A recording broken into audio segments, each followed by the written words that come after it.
नमस्कार दोस्तों। हर हर महादेव, जय शिव शंभू। दोस्तों, माता पार्वती ने पूछे भगवान शिव से दो प्रश्न। कौन सा काम स्त्री पति से पहले करना चाहती है और कौन सी चीज औरत अपने पति को मरते दम तक नहीं देती। फिर चाहे औरत को कितना भी खुश कर लो, वो अपनी यह एक पीछे की चीज किसी भी मर्द को नहीं देती। दोस्तों, आज की ये रहस्यमय कहानी आपको बहुत कुछ सिखाने वाली है। इस कहानी से पता चलेगा कि स्त्री कौन सी चीज अपने पति को नहीं देती है और कौन सा काम वो पति से पहले करना चाहती है। दोस्तों, वैसे देखा जाए तो विवाह होने के बाद एक स्त्री पूर्ण रूप से पति को समर्पित हो जाती है। स्त्री की हर चीज पर पुरुष का अधिकार होता है और पुरुष की भी हर चीज पर स्त्री का अधिकार होता है। स्वेच्छा से एक महिला अपने पति को खुश रखने के लिए हर वो चीज उसे सौंप देती है जिसमें पति की खुशी होती है। दोस्तों, पर ऐसी क्या चीज है जो स्त्री मरते दम तक अपने पति को नहीं देती? ऐसा कौन सा काम है जो पति से पहले करना चाहती है? मित्रों, यह प्रश्न सुनने में थोड़ा अजीब जरूर लगता होगा, पर यह प्रश्न हमारे धर्म ग्रंथ और रीति रिवाजों से पृथक नहीं है। इसलिए इसका उत्तर लगभग लगभग सभी जानते होंगे कि कौन सी चीज है जो पुरुष जीते जी अपनी पत्नी को दे सकता है, पर स्त्री जीते जी अपने पति को नहीं दे सकती। तो आइए सुनते हैं इस कहानी के माध्यम से। दोस्तों, सबसे पहले सच्चे दिल से कमेंट बॉक्स में लिख दें, हर हर महादेव, और भगवान शिव के लिए एक लायक जरूर करें। भगवान को लायक करने में कंजूसी न करें। मित्रों, बात कुछ पुरानी है। एक बार कैलाश पर भगवान शिव और माता पार्वती चौसर का खेल खेल रहे थे। खेल ही खेल में उनके बीच वार्तालाप हो रहा था। माता पार्वती ने सोचा कि क्यों न भोलेनाथ से कुछ ज्ञान भी अर्जित कर लिया जाए। यही सोचकर माता पार्वती ने उनसे बीच बीच में प्रश्न करती जाती थी, जिनका जवाब भगवान महादेव बड़े ही सुंदर ढंग से देते थे। प्रश्न करते करते माता पार्वती ने एक ऐसा प्रश्न पूछ लिया जो बड़ा ही रहस्यपूर्ण था। माता पार्वती ने पूछा, हे देवाधिदेव, मुझे ये बताइए, एक स्त्री और पुरुष का रिश्ता प्रेम, विश्वास, त्याग और समर्पण से बनता है। यदि इनमें किसी चीज का अभाव रहता है तो रिश्ते की नींव कमजोर पड़ जाती है। कई बार तो इनके अभाव के चलते रिश्ता टूट भी जाता है। कहते हैं, इसमें कपट के लिए कोई स्थान नहीं है। अगर स्त्री पुरुष के बीच कपट आ जाता है तो रिश्ता टूटने की कगार पर पहुंच जाता है, और जहां प्रेम होता है, विश्वास होता है, वही गृहस्थ जीवन खुशहाल होता है। और जहां झूठ और कपट का अंश होता है, वहां गृहस्थ जीवन कलह और क्लेशों से भरा रहता है। वहां पति और पत्नी के रिश्तों में कोई मजबूती नहीं रहती।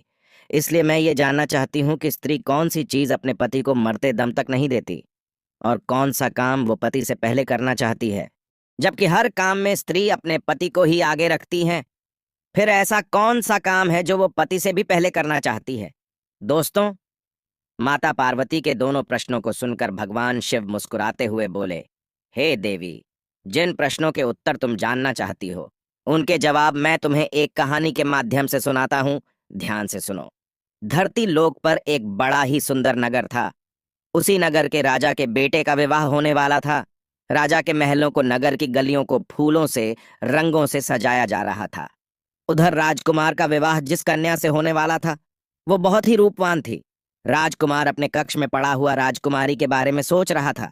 सोचते सोचते अचानक से उसके मन में राजकुमारी से मिलने की इच्छा जागृत हो उठी। वो उसी क्षण राजकुमारी के पास जाना चाहता था। उसने एक योजना बनाई और सबसे छुपते छुपाते महल से निकल चला। अस्तबल से एक घोड़ा लिया और घोड़े पर सवार होकर राजकुमारी से मिलने के लिए चल दिया। चलते चलते जब वो एक जंगल के रास्ते से गुजरा तो वहां उसे बहुत जोर की प्यास लगने लगी।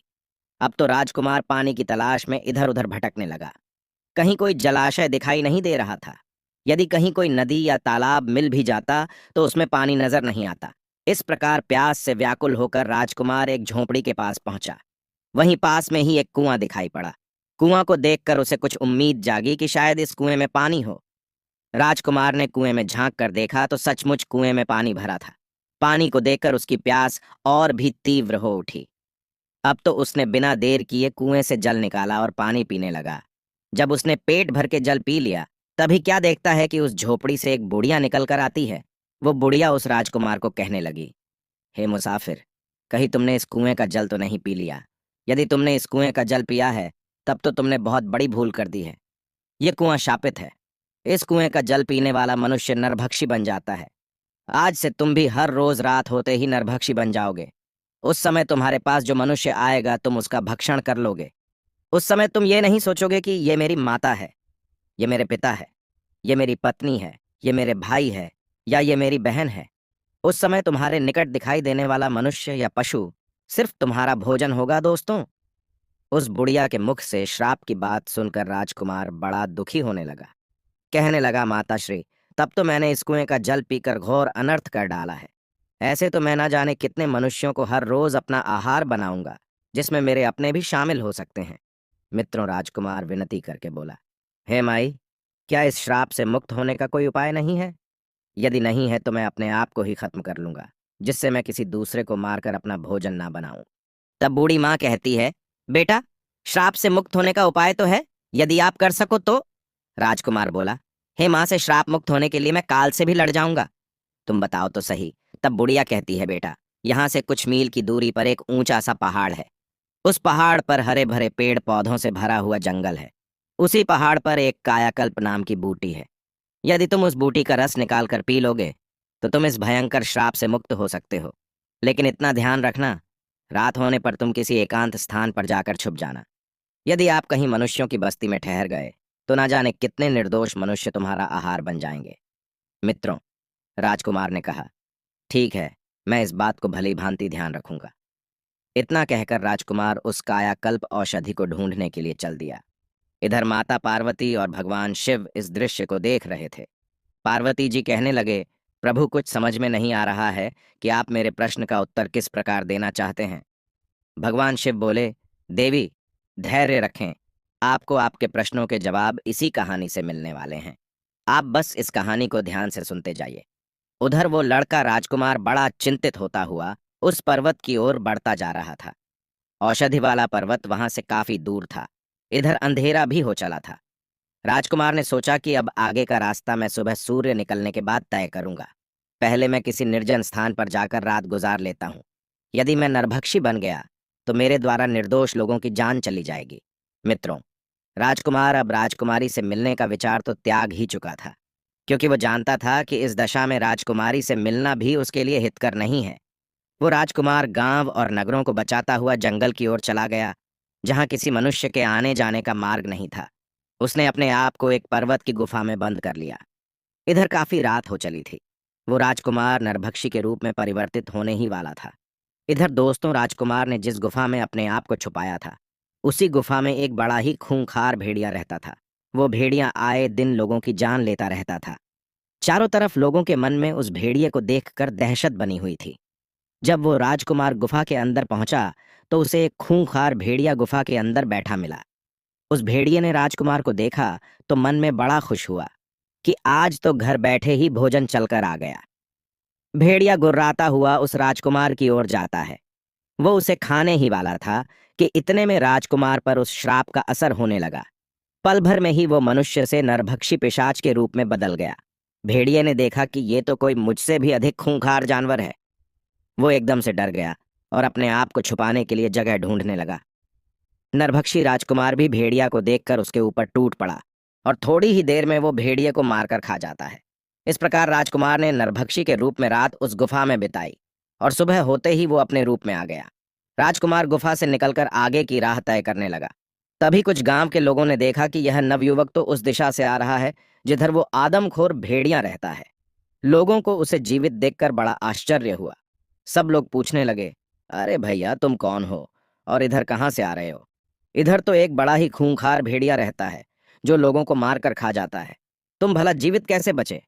तब राजकुमार ने बताया, अरे भाई, मुझे किस बात का भय लगता जिस भेड़िए की आप बात कर रहे हो। वो तो उस गुफा के द्वार पर मरा पड़ा है। मैंने उसे मार डाला। राजकुमार की बात सुनकर गांव वालों को बड़ा आश्चर्य हुआ।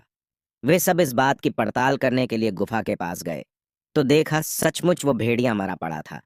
ये देखकर लोगों के मन में भेड़िया को लेकर जो दहशत थी वो खत्म हो गई और पूरे राज्य में इस बात की खबर फैल गई कि एक सामान्य पुरुष ने उस भेड़िए को मार डाला है।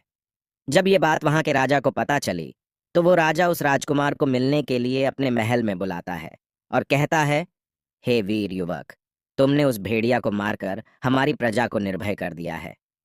मैं तुम्हारी वीरता और साहस का कायल हो गया हूं। तुमने मुझे बहुत बड़ी प्रसन्नता दी है। इस खुशी में मैं तुम्हें एक उड़न खटोला भेंट करता हूं। ये उड़न खटोला तुम्हें पल भर में यहां से वहां पहुंचा सकता है। राजा से उड़न खटोला पाकर राजकुमार भी बड़ा खुश होता है। सोचने लगा, ये तो बड़ा अच्छा हुआ। अब मैं इसी उड़न खटोले पर बैठकर उस पर्वत पर आसानी से पहुंच जाऊंगा। राजकुमार ने वैसा ही किया। वो उस जादुई उड़न खटोले पर सवार हुआ और उस पर्वत पर जा पहुंचा। उसने देखा कि वहां कायाकल्प नाम की अनेक बूटियां चमक रही थीं, जो बार बार अपना रूप बदल रही थी। बूढ़ी माँ ने उसे पहले ही बता दिया था कि जो बूटी अपना रंग रूप बदलती दिखाई दे, उसी का रस निकाल कर पी लेना। राजकुमार ने बिना समय गंवाए कायाकल्प बूटी का रस निकालकर पी लिया, क्योंकि इधर शाम होने वाली थी। राजकुमार अब निरोग हो चुका था। राजकुमार ने क्या किया? वो उस उड़न खटोले पर बैठकर अपनी राजकुमारी के नगर को चला आया। वहां पहुंचकर वो अपनी राजकुमारी से मिलता है। राजकुमारी भी राजकुमार से मिलकर बड़ा प्रसन्न होती है। इधर राजकुमार ने अपने नगर में खबर भिजवा दी कि आप बारात लेकर आए। मैं अपनी ससुराल पहुंच चुका हूं। इधर राजकुमार की बारात आती है और अगले दिन उसका राजकुमारी के साथ बड़ी धूमधाम के साथ विवाह हो जाता है और वे अपने नगर को लौट आते हैं। मित्रों, दोनों बड़े आनंद के साथ रहने लगे। कुछ दिनों बाद राजकुमार के घर में एक पुत्र का जन्म होता है। पुत्र की खुशी में राज परिवार में जश्न मनाया गया। प्रजा में मिठाइयां बांटी गईं। इधर माता पार्वती ने भगवान शिव से पूछा, प्रभु, आपकी लीला मेरे समझ में नहीं आई। एक प्रश्न का उत्तर बताने के लिए आपने मुझे एक राजकुमार की पूरी कहानी सुना दी, लेकिन उत्तर अभी तक नहीं मिला। तब भगवान शिव बोले, देवी, अब बहुत ही जल्द तुम्हारे प्रश्न का उत्तर मिलने वाला है। एक दिन उस राजकुमार के राज्य पर शत्रु देश ने चढ़ाई कर दी। राजकुमार अपने दुश्मनों से लड़ने के लिए युद्ध में जाता है। उड़न खटोला की सहायता से उसने दुश्मन सेना को खदेड़ दिया, पर युद्ध में तीर लग जाने से उसकी भी जान चली गई। जब राजकुमार की मृत्यु हो जाती है, तो सब लोग उसे अर्थी पर रखकर ले जाने लगे। उसकी पत्नी वहीं खड़ी होकर रोती बिलखती दहाड़े मार रही थी। राजकुमार के सभी परिवारजन उसे कंधा दे रहे थे और उसे श्मशान की ओर ले जा रहे थे। भगवान शिव ने बताया, देवी, यही वो चीज है जो स्त्री अपने पति को नहीं दे सकती, और पति तो स्त्री को दे सकता है। हमारे धर्म की यही परंपरा है। पति के मरने के बाद स्त्री उसे कंधा नहीं दे सकती और न उसे शमशान में साथ ले जाया जा सकता है। तुम्हारा दूसरा प्रश्न था कि स्त्री कौन सा काम पति से पहले करना चाहती है। तो इसका उत्तर है कि सुहागन स्त्री ये कामना करती है कि उसकी मृत्यु उसके पति से पहले हो जाए, जिससे उसका पति उसे कंधा दे सके, उसे मुखाग्नि दे सके और उसका तरण हो सके। और वैसे भी पति के मरने के बाद स्त्री का जीवन शून्य हो जाता है। पति के बिना उसका जीवन जीवन नहीं रहता। कहते हैं, पति के बिना स्त्री की कोई भी गति नहीं है। एक पुरुष के बिना स्त्री का जीवन बड़ा ही कष्टकारी है। बड़ी भाग्यशाली होती है जिन्हें पति से पहले मृत्यु प्राप्त हो जाती है और पति के हाथों अंतिम संस्कार होने का सौभाग्य प्राप्त होता है। मित्रों, ये कहानी आपको कैसी लगी? आप हमें कमेंट सेक्शन में जरूर बताना। वीडियो को लाइक और चैनल को सब्सक्राइब करना ना भूलें। साथ ही सच्चे दिल से कमेंट बॉक्स में लिखें, हर हर महादेव। धन्यवाद।